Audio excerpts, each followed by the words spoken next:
I guess BC's provincial government finally listened to their people for once, cause on the 2nd, it was announced the BC division will get the ultimate honorary right to play hockey. Wow. Right on time, huh guys? Like, sadly the BCHL must remain patient for now, as those same politicians are figuring out how to separate two flat Lego pieces. But I'm glad to see that the BC division is back though. These kids were missing out on way too much hockey, and I'm sure lots of people were getting worried, not just about their progression as hockey players, but their livelihoods and mental health as well. I cannot stress how important it is for these guys to get their legs moving and their brains pumping again. It's great to see. A sliver of news though regarding some players that will return to the dub this season following short stints elsewhere in the hockey realm. Seth Jarvis is returning to Portland after 9 games in the AHL, where he gathered 11 points and 7 goals. He led the AHL in not just rookie scoring, but the entire league. Carolina, you snagged the gem.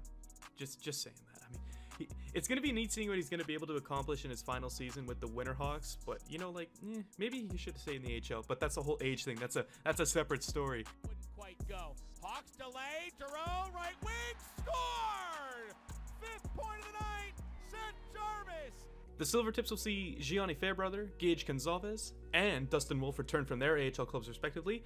This coming right after Fairbrother also signed his ELC with Montreal. And then the Chiefs added their decorated scorer and WHL Player of the Year, Adam Beckman, back to the roster, along with Tampa Bay Lightning's second rounder, Jack Finley, the big 6'5" athlete. He is a machine. Spokane's going to be deadly this year. That whole US division's going to be deadly. Without further ado though, let's jump into week 2 with another set of doubleheaders in the Central Division. And our first one were the Calgary Hitmen and the Red Deer Rebels. The Hitmen are, starting their debut. They're up against the Rebels. They're 0-2 this season. The Hitmen, they're entering a transition year after saying goodbye to many key pieces like Jet Wu, Carson Folk, and Mark Haslick all to the AHL.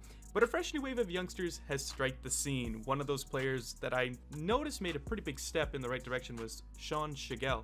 He actually has added some height and some weight and a load of confidence in a top 6 role. He notched himself 2 goals this weekend after only scoring 4 in the entirety of last season. Not too shabby.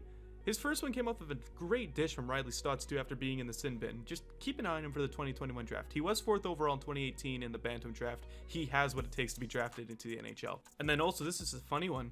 Tyson Galloway may have scored the most absurd first career goal in a while, with an innocent clear down the ice that somehow found itself sneaking through the blocker and pad of Ethan Anders.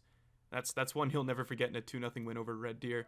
This was also Braden Peters' first career WHL shutout with the Hitmen, 27 saves, and a lot of it was in the 3rd period there, so it was not that bad. The Rebels were not pleased with their performance on that Friday game though, especially after they put up that clinic in the 3rd period. One who wasn't really having it though was Ben King. He missed out on the draft last year, and he's coming back with vengeance. Being down 2-1 in the 3rd, he made a great power move to the net to pick up an errant rebound and tucked it short side on McNaughton to tie the game with 3 minutes left.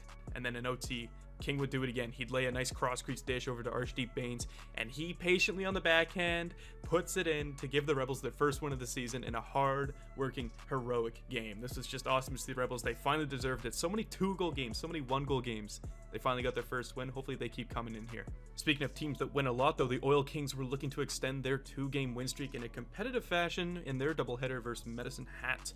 And I was saying this last week, if there's any team that's going to give the Oil Kings the most grief, it's going to be this Tigers team. I'm expecting some fierce matchups.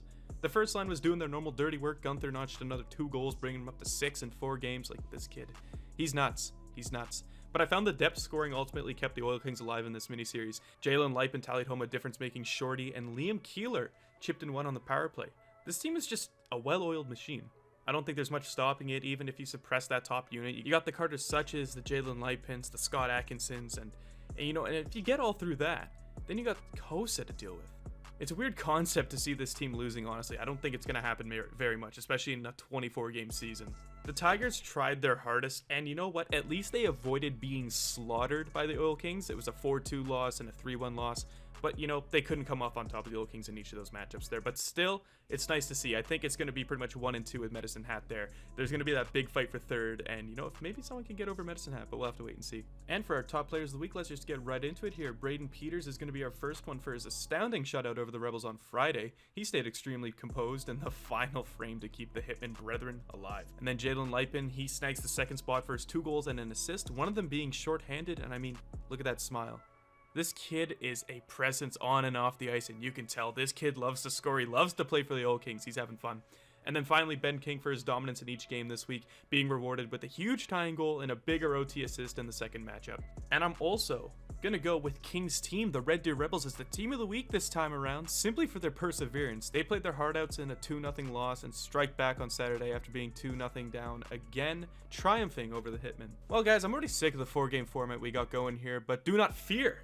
Next week, the East Division gets underway. We'll get to see the ice play with returning Peyton Krebs. Connor Bedard is going to be making his first appearance in a Pats uniform. It's simply going to be a lot more action-packed, especially with some Sunday games also being installed.